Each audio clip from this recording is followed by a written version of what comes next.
বয়সী ওরা ভোলক দোলক গোলক ভেদিয়া মহাবিশ্বের মহাকাশ ফাড়িয়া চন্দ্র সূর্য গ্রহ তারা ওরা যায় ছাড়িয়া। ওই বয়সে তারুণ্যরা বুকে লালন করে স্বপ্ন, ওরাই জাতিকে স্বপ্ন দেখায়। এখন থেকে ঠিক 4 বছর অতীতে এমনই এক 19 বছর বয়সী তরুণ স্বপ্ন দেখিয়েছিলেন দেশের ফুটবলকে। নামটা ওর ইয়াসিন আরাফাত।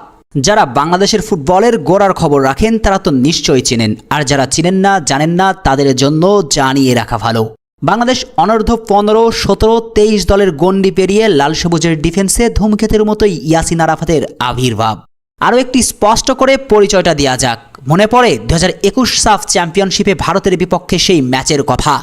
70 মিনিট পর্যন্ত 1-0 এগিয়ে টিম ইন্ডিয়া। চৈত্রের রৌদ্রের মতনই তখন হাহাকারে চলছিল লাল সবুজের বুকে। তখন এক পশলা বৃষ্টি হয়ে এসেছিলেন ইয়াসিন আরাফাত। ওর গোলেই সে ম্যাচে 1-1 ড্র নিয়ে মাঠ ছেড়েছিল বাংলা। 2017 সালে ঢাকার ক্লাব ফুটবলে যাত্রা শুরু। তৃতীয় বিভাগ লিগে দুর্দান্ত প্রতিভার ঝলক দেখিয়ে 2018 সালে ডাক পান সাইফ স্পোর্টিং ক্লাবে। শেখার শুরুটাও সেখানেই।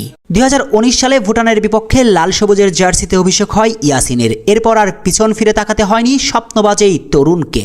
সাইফের জার্সিতে একের পর এক আউটস্ট্যান্ডিং পারফর্ম দিয়ে নজরে আসেন দেশের আরেক হেভিওয়েট ক্লাব বসুন্ধরা কিংসের। এই তরুণ তুর্কিকে দলে ফেরানোর জন্য সর্বোচ্চ চেষ্টা করতে থাকে কিংসরা, কিন্তু ইয়াসিনকে ছাড়তে নারাজ সাইফ স্পোর্টিং। তাই 2 কোটি টাকার রিলিজ ক্লোজ দিয়ে বসেন সাইফ। আর এমন আকাশচুম্বী রিলিজ ক্লোজ পরিশোধ করে কিংসরা ইয়াসিনকে দলে না ফেরালেও 2 বছর বাদে ফ্রি এজেন্ট হিসেবে বসুন্ধরা কিংসের সাথে নয়া চুক্তি করেন ইয়াসিন। সেটাই ওর ক্যারিয়ারে কাল হয়েছিল কিনা কে জানে।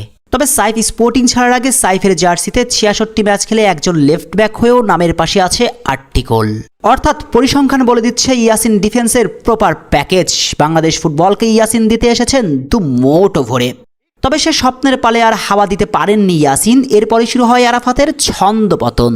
মুদ্রার অপর পিঠ দেখতে শুরু করেন সম্ভাবনাময়ী এই রাইজিং স্টার। ম্যাচের পর ম্যাচ বসুন্ধরা কিংসের একাদশে জায়গা পাননি। কয়েক মৌসুম মিলে কিংসদের জার্সিতে খেলার সুযোগ পেয়েছেন মাত্র 38 ম্যাচে। ক্লাবে ম্যাচ খেলতে না পারায় জাতীয় দলের জার্সিতেও জায়গা হারান ইয়াসিন। আর সবশেষ সাফ চ্যাম্পিয়নশিপে প্রাথমিক স্কোয়াডে থাকলেও চূড়ান্ত স্কোয়াডে জায়গা পাননি। আর বর্তমান বাস্তবতা হ্যাভিয়ার ক্যাবরেরার ভাবনার ত্রিসীমানাতেও নাই এই তরুণ। তবে কি এক প্রতিভার নিদারুণ অপচয়? না, আবারও নতুন করে ঘুরে দাঁড়াতে চাই এই তরুণ তুর্কি। নতুন মৌসুমে বসুন্ধরা কিংস ছেড়ে যোগ দিয়েছেন ঢাকার ঐতিহ্যবাহী আবাহনী লিমিটেডে। তবে কিংস এরেনা ছাড়ার আগে সদ্য সাবেক ক্লাব বসুন্ধরা কিংসকেও ধন্যবাদ দিতে ভুল করেননি ইয়াসিন আরাফাত।